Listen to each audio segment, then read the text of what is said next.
So here's video number 3 of the acid base and buffer lab. What I wanted to do is show you the pHs, or see if you can predict the pHs of a bunch of household objects, food, solutions. So I've went around my house here and found some things. So let's do the obvious ones first. KOH, as you know, I had that as part of the titration buffer demonstration, so we would expect the pH of this solution to be very high. The pH is going to be displayed in big red numbers there, so you can see pH is around 13.1 or so. That's what we'd expect for a very strong base solution. Okay, so I'm going to have to rinse them in between each one. I'm going to put them back in the buffer once in a while to make sure that the pH is reading correctly. It's going down, that's good. Oh, sorry about that. Let's try, now here's one. This is ammonium chloride.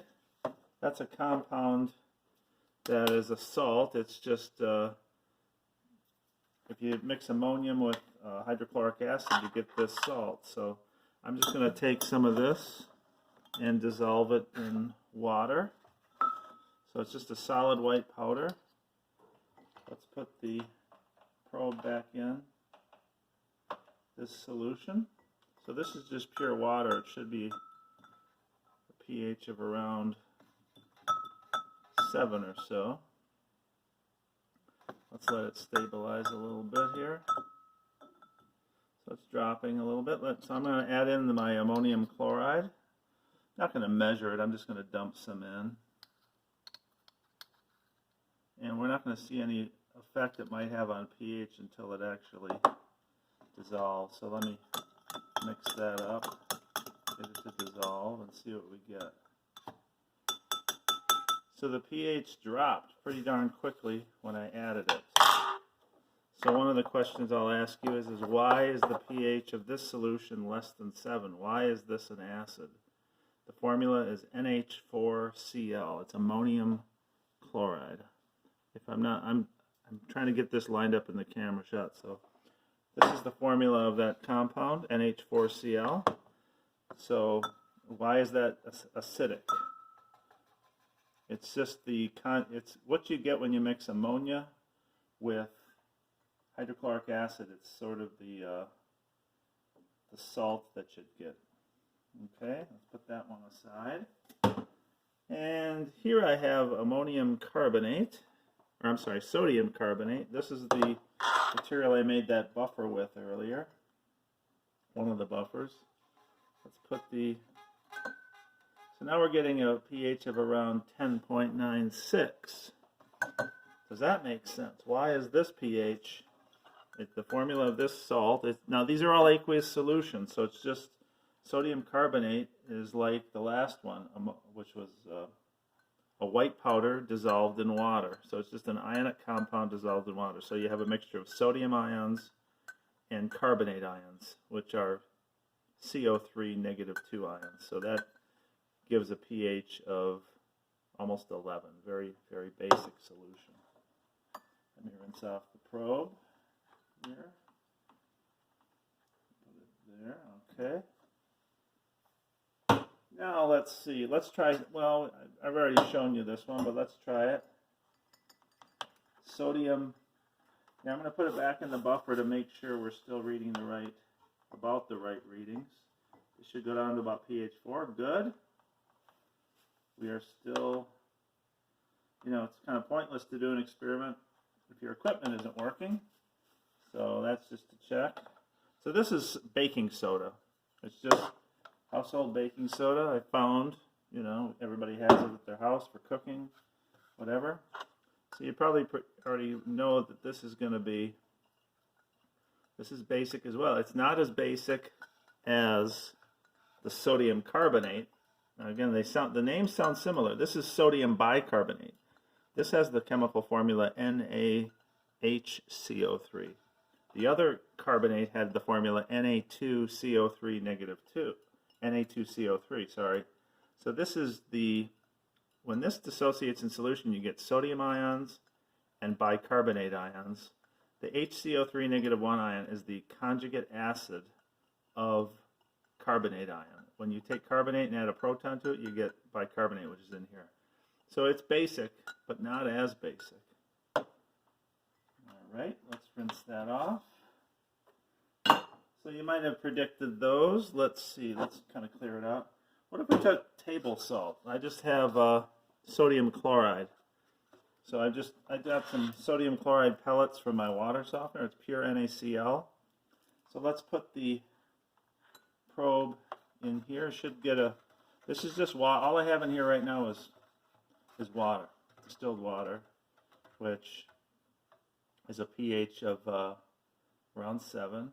It's not dropping too quickly here, probably because I tried to clean these as best I could. But let me dump in the salt. Throw it in there and let's give that a good stir. Sodium chloride is very soluble in water, so it will dissolve pretty quickly. Let me give that a good stir. So I just have salty water like the ocean. Let's give it a stir to make sure we got enough salt dissolved. And what's the pH? Well, it dropped quite a bit, but sodium chloride is supposed to be neutral. So there might be some, it's close to neutral, but it's on the acidic side. So maybe there's some other stuff in this salt that I got from my water softener that it does get washed with water every night, so maybe it's not pure salt anymore. Let me put it back in the buffer solution. Let's make sure we're still reading pH 4. Which we are, that's good.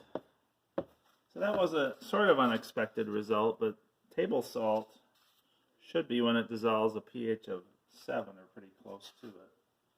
So there might be some contamination issues there. Let's look at vinegar.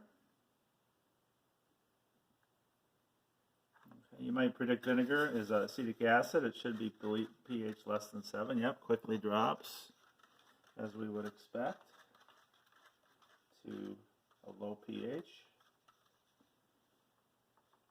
2.6 or so. Let's rinse off.